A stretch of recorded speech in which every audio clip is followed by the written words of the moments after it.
بسم اللہ الرحمن الرحیم۔ السلام علیکم، میں ہوں محمد سلمان اور آپ دیکھ رہے ہیں سلمان سپیکس۔ توبہ اللہ تعالیٰ کی بارگاہ میں ایک عظیم الشان مبارک فعل ہے کہ بندہ اپنے گناہوں، برائیوں اور نافرمانیوں سے شرمندہ اور تائب ہو کر اس کی بندگی اختیار کرنا چاہتا ہے۔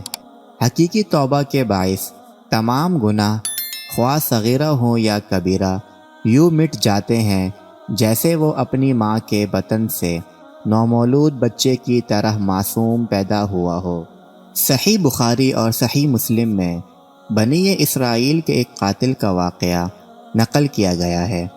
حضور اکرم صلی اللہ علیہ وسلم نے اللہ کے ہاں توبہ کی قبولیت سے متعلق صحابہ کرام رضوان اللہ علیہم اجمعین کے سامنے بنی اسرائیل کے ایک قاتل کا نہایت خوبصورت اور ایمان افروز واقعہ بیان فرمایا کہ بنی اسرائیل میں ایک شخص چوری، ڈکیتی اور قتل میں بہت مشہور تھا اور نہایت معمولی بات پر کسی کو بھی قتل کر دیتا تھا۔ ہوتے ہوتے اس کے ہاتھ سے 99 افراد قتل ہو گئے۔ اس کے بعد اس کے دل میں احساس پیدا ہوا کہ مجھے بھی اللہ کے ہاں جانا ہے۔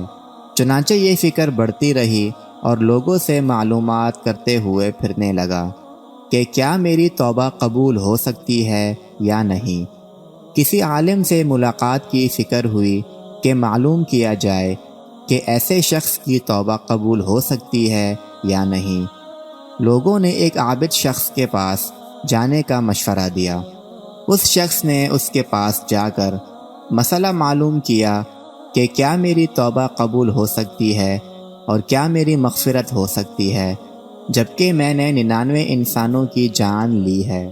تو اس عابد شخص نے اپنی عقل سے قیاس آرائی کی کہ جو آدمی 99 انسانوں کی جان لے سکتا ہے اس کی مغفرت کہاں سے ہوگی۔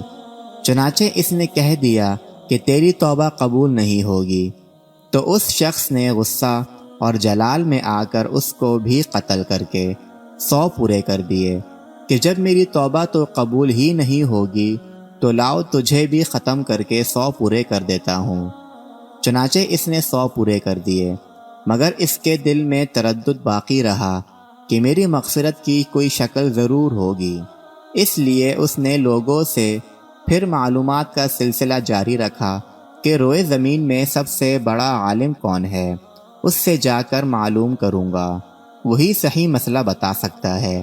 آخر لوگوں نے اس کو بتلایا کہ فلاں جگہ ایک عالم رہتا ہے، اس سے جا کر معلوم کرو۔ چنانچہ اس نے اس عالم کے پاس جا کر اپنی زندگی کی کارگزاری سنائی اور 100 آدمیوں کو کس طرح قتل کیا ہے۔ سارا کارنامہ سنا کر معلوم کیا کہ اب بتلائیے میری توبہ قبول ہو سکتی ہے یا نہیں۔ کیا اللہ کے ہاں مجھ جیسے گناہگار کے لیے بھی کوئی مغفرت کا خانہ ہے؟ تو اس عالم کو چونکہ علم تھا، اس نے بتلایا کہ تیرے گناہ معاف کرنے میں اللہ کے ہاں کیا رکاوٹ ہے۔ اللہ کی رحمت کا سمندر تجھ جیسے گناہگاروں کے گناہ سے بہت بڑا اور بہت وسیع ہے۔ چنانچہ اس عالم نے مشورہ دیا کہ تم فلاں جگہ سفر کر کے جاؤ، وہاں کچھ اللہ کے بندے رہتے ہیں، ان کا مشغلہ صرف اللہ کی عبادت ہے، ان کے ساتھ مل کر اللہ کی عبادت کرو اور نادم ہو کر اپنے گناہوں کی معافی مانگو، انشاءاللہ اللہ تعالیٰ تمہاری مغفرت فرمائیں گے۔ جب اس شخص نے آدھا راستہ طے کر لیا تو ملک الموت آ گئے اور اس کی موت ہو گئی۔ اب اس کی روح لے جانے کا مسئلہ کھڑا ہوا۔ آسمانوں سے رحمت کے فرشتے بھی آئے اور عذاب کے فرشتے بھی۔ رحمت کے فرشتے کہنے لگے، اس کی روح لے جانے کا حق ہم کو ہے، اس لیے کہ یہ سچے دل سے تائب ہو کر عبادت کے لیے جا رہا تھا۔ اور عذاب کے فرشتے کہنے لگے کہ اس کی روح لے جانے کا حق ہم کو ہے، اس لیے کہ اس شخص نے کبھی کوئی نیک کام نہیں کیا ہے، پوری زندگی معصیت میں گنوا دی ہے۔ اسی دوران آسمانوں سے ایک آدمی کے شکل میں ایک فرشتہ آیا۔ بعض روایت سے معلوم ہوا ہے حضرت جبرائیل علیہ السلام تھے۔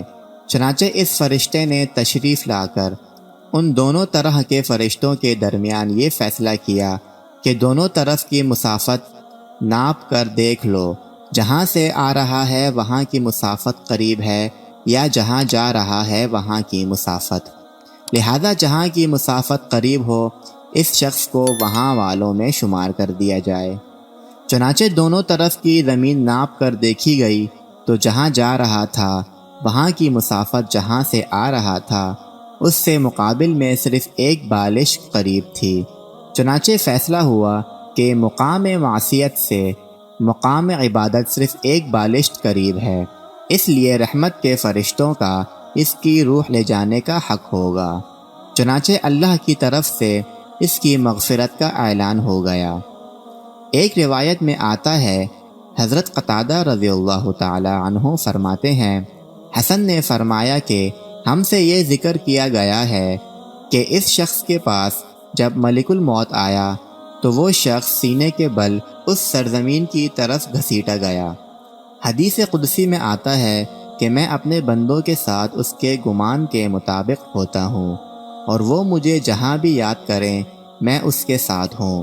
باخدا اللہ تعالیٰ اپنے بندوں کی توبہ سے اس سے زیادہ خوش ہوتا ہے جتنی خوشی تم میں سے کسی ایسے شخص کو ہوتی ہے جس کا جانور بیابان میں گم ہو کر پھر اسے مل جائے۔ اور جو شخص ایک بالشت میری طرف آتا ہے میں ایک ہاتھ اس کے قریب ہو جاتا ہوں، اور جو شخص ایک ہاتھ میرے قریب آتا ہے میں ایک باغ قریب ہو جاتا ہوں، اور جب وہ میری طرف چل کر آتا ہے تو میں اس کی طرف دوڑ کر آتا ہوں۔ جب انسان سچے دل سے توبہ کرے گا تو اللہ تعالیٰ ضرور قبول فرمائیں گے۔ جو لوگ بڑے بڑے گناہ کر کے اب مایوسی کی زندگی گزار رہے ہیں انہیں مایوس نہیں ہونا چاہیے، کیونکہ شیطان انہیں مایوس کرتا ہے، بلکہ اللہ کی رحمت سے اچھی امید رکھ کر سچی توبہ کے ذریعے اپنے آپ کو پاک و صاف کر لینا چاہیے۔ اللہ تعالی ہم سب کو عمل کی توفیق عطا فرمائے، آمین۔